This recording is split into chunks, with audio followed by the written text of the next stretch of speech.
আসসালামু আলাইকুম প্রিয় শিক্ষার্থী বন্ধুরা, আমি আজকে তোমাদের সাথে যে বিষয়টি নিয়ে আলোচনা করব তা পদার্থবিজ্ঞানের চতুর্থ অধ্যায়ের একটি টপিক, তা হলো কাজ।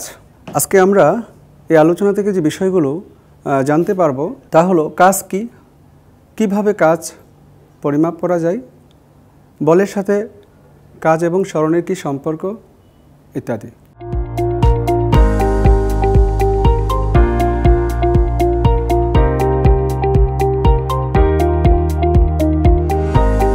তাহলে চলো আমরা জানার চেষ্টা করি যে কাজ আসলে কি।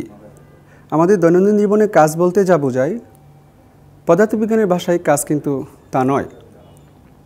যেমন ধরো, তোমার বাসার সামনে দারোয়ান বসে সারাদিন বাড়ি পাহারা দিচ্ছে টেবিলে বসে। এখন সে বলতে পারে আমি সারাদিন কাজ করছি, কিন্তু তুমি পদার্থবিজ্ঞানের একজন স্টুডেন্ট হিসাবে তাকে কাজ বলতে পারছো না। কেন? কাজ বলের সাথে সম্পর্কযুক্ত। একটা বস্তুর উপর বল প্রয়োগ করলে যদি সরণ ঘটে, কেবল তখনই আমরা বলতে পারি কাজ হয়েছে। সেক্ষেত্রে কাজ পরিমাপ করা হবে বল এবং বলের দিকে সরণের উপাংশের গুণফল দ্বারা। অর্থাৎ কাজ ইকুয়াল টু বল গুণন বলের দিকে সরণের উপাংশ।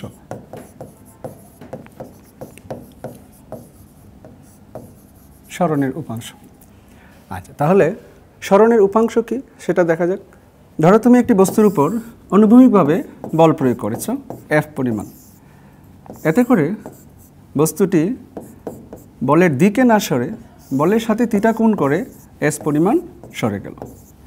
তাতে বলের দিকে সরণের উপাংশ কত হয়েছে যদি তা জানতে চাও, তাহলে ধরো বস্তুটি A থেকে B বিন্দুতে পৌঁছে গেছে। তাহলে B থেকে বলের ক্রিয়ারেখার উপর একটি লম্ব টানো BC। সেই ক্ষেত্রে AC হবে বলের দিকে সরণের উপাংশ। এখন এই উপাংশ আমরা কীভাবে বের করব? আমরা ত্রিকোণমিতির সহায়তায় আমরা বলতে পারবো যে cos থিটা ইকুয়াল টু ভূমি বাই অতিভুজ। যেমন ABC ত্রিভুজের cos থিটা ইকুয়াল টু ভূমি বাই অতিভুজ। সেক্ষেত্রে cos theta equal to AC by AB। So আমরা AC ইকুয়াল টু কত পাচ্ছি? AC equal to AB cos theta. অতএব আমরা বলতে পারছি যে বস্তুর উপর বল প্রয়োগের ফলে যে কাজ হয়েছে সেই কাজ W equal two F into S cos theta. আচ্ছা, অর্থাৎ W equal two FS cos theta. এই সূত্রটি হলো বল পরিমাপের একটা সাধারণ সূত্র। এখানে দেখা যাচ্ছে যে কাজ শুধুমাত্র বল এবং সরণের মধ্যেই নির্ভর করছে না, তা এদের মধ্যবর্তী কোণের উপরও নির্ভর করছে। সেক্ষেত্রে যদি থিটার মান লেস দেন 90 ডিগ্রি হয়, তখন আমরা ধনাত্মক কাজ পাবো। আর যদি থিটা গ্রেটার দেন 90 হয়, তাহলে আমরা 90 ডিগ্রি হলে ঋণাত্মক কাজ পাবো। তাই আমরা কাজকে দুই ভাগে ভাগ করতে পারছি। 1 বলের দ্বারা কাজ, 2 বলের বিরুদ্ধে কাজ।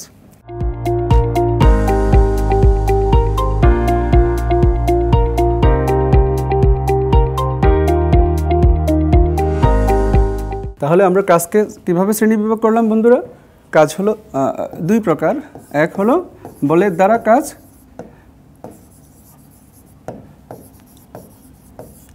2 বলের বিরুদ্ধে কাজ।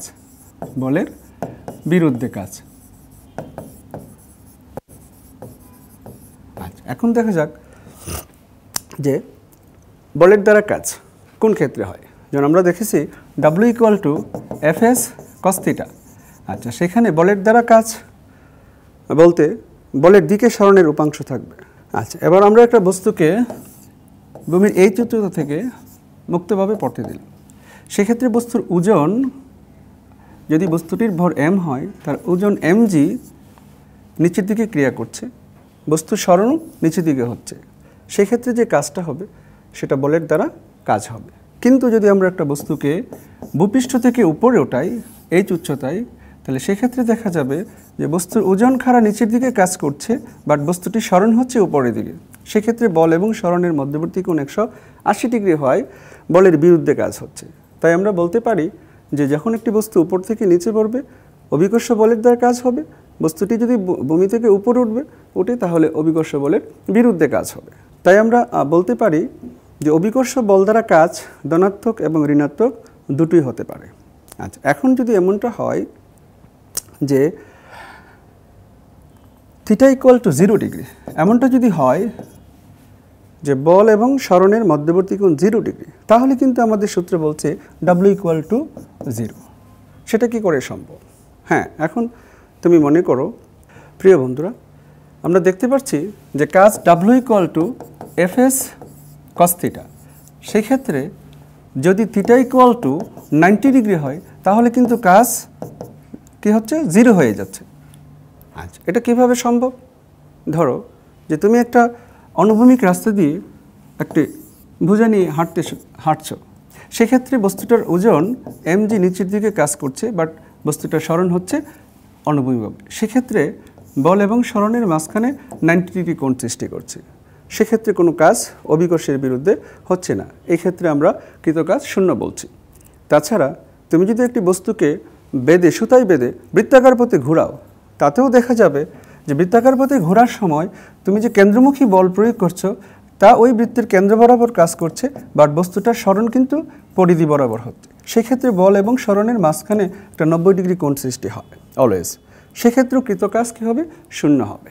তাই আমরা বলতে পারছি যে শুধুমাত্র বল প্রয়োগে সরণ হলেই যে কাজ হচ্ছে তা কিন্তু নয়। কাজ হতে গেলে বলের দিকে সরণ হতে হবে। যদি সরণ বলের দিকে না হয়ে বিপরীত দিকে হয় তখন ঋণাত্মক কাজ সাধিত হবে। ওকে, তাহলে আমরা কি শিখলাম?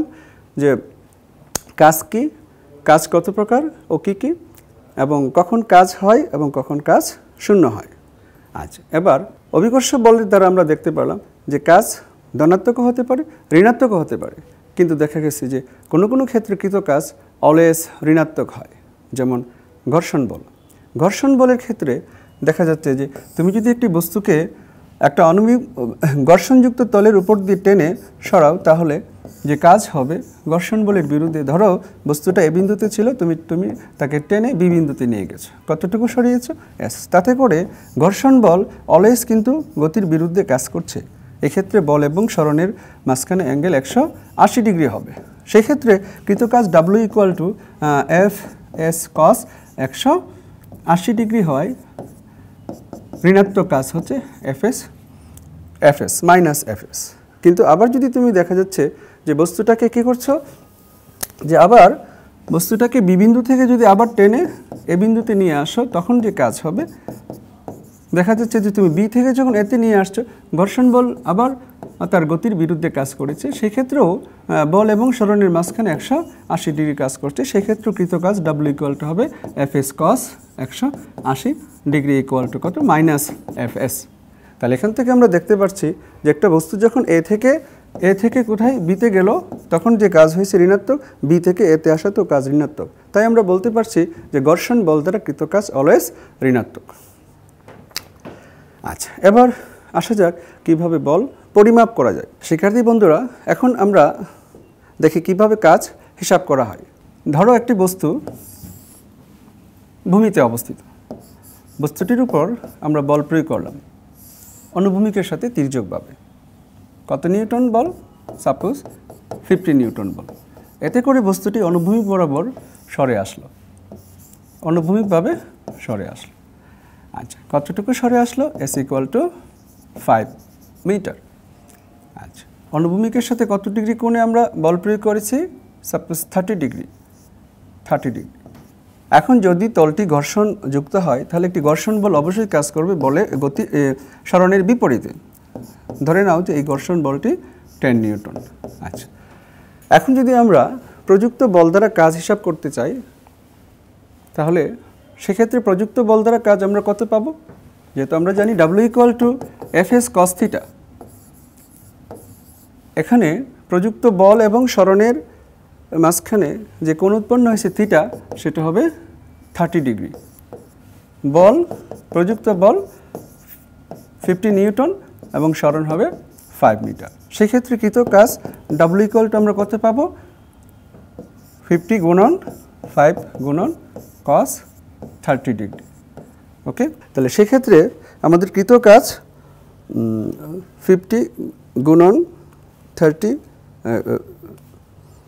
50 গুণন 5 গুণন cos 30 ইকুয়াল টু আমরা বলতে পারছি 216.50 জুল, 216.5 জুল। এই কাজটি হলো প্রযুক্ত বল দ্বারা কাজ। কিন্তু আমরা যদি এখানে একটা ঘর্ষণ বল কাজ করছে, সেই ঘর্ষণ বল কী পরিমাণ কাজ করছে সেটা হিসাব করতে চাই, সেক্ষেত্রে কিন্তু বল F ইকুয়াল টু 10 নিউটন হবে, আর যে বল এবং সরণের মধ্যবর্তী কোণ থিটা সেটা কিন্তু 180 ডিগ্রি হবে। সেই ক্ষেত্রে 180 ডিগ্রি এবং সরণ 5 মিটার। সেক্ষেত্রে কৃত কাজ W ইকুয়াল টু আমরা বলবো যে FS cos theta, FKS cos theta equal to 10 into 5 into cos 180 degree. সেই ক্ষেত্রে আমরা জানি cos 180 মান -1, সেক্ষেত্রে 50 গুণন -1 ইকুয়াল টু হবে -50 জুল। প্রিয় শিক্ষার্থী বন্ধুরা, তাহলে একটা বস্তুকে অনুভূমিকভাবে টেনে সরালে দেখা যাচ্ছে যে প্রযুক্ত বল দ্বারা কাজ হচ্ছে এবং ঘর্ষণ বল দ্বারা কাজ হচ্ছে। প্রযুক্ত বল দ্বারা কাজ ধনাত্মক আসছে, বাট ঘর্ষণ বল দ্বারা কৃত কাজ ঋণাত্মক হচ্ছে। এবার দেখা যাক একটা বস্তুকে আমরা হেলানো তল বেয়ে ওঠানোর সময় কী পরিমাণ কাজ হচ্ছে সেটা হিসাব করি। ধরো একটা তল অনুভূমিকের সাথে একটা নির্দিষ্ট কোণ করে আছে, সাপোজ সেটা 30 ডিগ্রি। এখন একটা ব্লককে যদি আমরা ওই তলের পাদদেশ থেকে টেনে শীর্ষদেশে নিয়ে যাই, তাহলে অভিকর্ষের বিরুদ্ধে কী পরিমাণ কাজ হবে সেটা আমরা হিসাব করতে চাচ্ছি। এখন ধরো যে ব্লকটির ভর 10 কেজি এবং এই হেলানো তলের দৈর্ঘ্য L ইকুয়াল টু 10 মিটার। এই ক্ষেত্রে বস্তুটার এই ব্লকের যে ওজন সেটা কিন্তু খাড়া নিচের দিকে কাজ করছে। এখন অভিকর্ষের বিরুদ্ধে যদি আমরা তার সরণ চিন্তা করি, তাহলে সেই সরণটা হবে H। আচ্ছা, সেক্ষেত্রে কৃত কাজ অভিকর্ষের বিরুদ্ধে কৃত কাজ W ইকুয়াল টু mgh। কিন্তু দেখা যাচ্ছে হেলানো তলের দৈর্ঘ্য L ইকুয়াল টু 10 মিটার। সেক্ষেত্রে আমরা যদি উচ্চতা বের করতে চাই, ত্রিকোণমিতির সাহায্য নিয়ে আমরা বলবো যে সাইন 30 ডিগ্রি ইকুয়াল টু হবে লম্ব বাই অতিভুজ, অর্থাৎ h/L। সেক্ষেত্রে h ইকুয়াল টু আমরা পাবো L সাইন 30 ডিগ্রি। ওকে, সেক্ষেত্রে W ইকুয়াল টু আসছে mgL সাইন 30 ডিগ্রি। এখন যদি আমরা মান বসাই, দেখা যাচ্ছে বস্তুটার ভর ছিল 10 কেজি ইন্টু অভিকর্ষের ত্বরণ 9.8, L হেলানো তলের দৈর্ঘ্য 10 মিটার ইন্টু সাইন 30 ডিগ্রি। তাতে করে আমরা কতটা কাজ পাচ্ছি দেখো। সেক্ষেত্রে কাজের পরিমাণ আসতেছে যে 10 গুণন 9.8 গুণন 10 গুণন sine 30 degree equal to 490 joule. আচ্ছা, এইভাবে আমরা তাহলে প্রিয় শিক্ষার্থী বন্ধুরা আমরা বিভিন্ন ক্ষেত্রে কাজ হিসাব করতে পারি। প্রিয় শিক্ষার্থী বন্ধুরা, তাহলে আজকে আমাদের এই যে আলোচনা থেকে যা শিখতে পারলাম তা কি হলো, যে কাজ কি, কিভাবে কাজ পরিমাপ করা হয় এবং কোন কোন ক্ষেত্রে কাজ ধনাত্মক হয়, কোন ক্ষেত্রে কাজ ঋণাত্মক হয় এবং কোন কোন ক্ষেত্রে কাজ হয় না, তা আমরা শিখতে পারলাম। আজকের আলোচনা থেকে যা বুঝতে পেরেছো তার উপর একটু হোমওয়ার্ক করো যে কিভাবে কাজ হিসাব করা যায়। ধরে নাও যে একটা বস্তু, তার উপর অনুভূমিকভাবে তুমি 100 নিউটন বল প্রয়োগ করেছো, কিন্তু ওই তলে ঘর্ষণ বল ছিল 10 নিউটন, তাতে করে বস্তুটি প্রযুক্ত বলের দিকে 5 মিটার সরে গেল।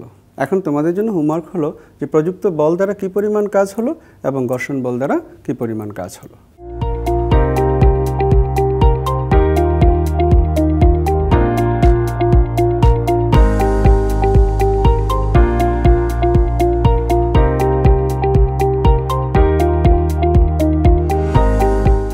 প্রিয় শিক্ষার্থী বন্ধুরা, আশা করি তোমরা আমার আজকের এই ক্লাসটা উপভোগ করেছো এবং কাজ সম্পর্কে বিস্তারিত জানতে পেরেছো।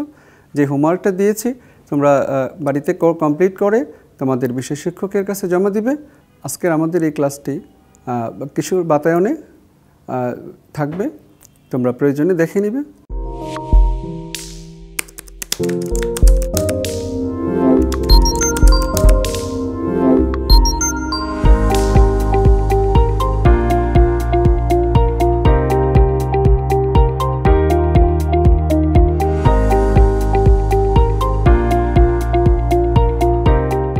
তোমরা সবাই ভালো থাকো, নিরাপদে থাকো, সুস্থ থাকো।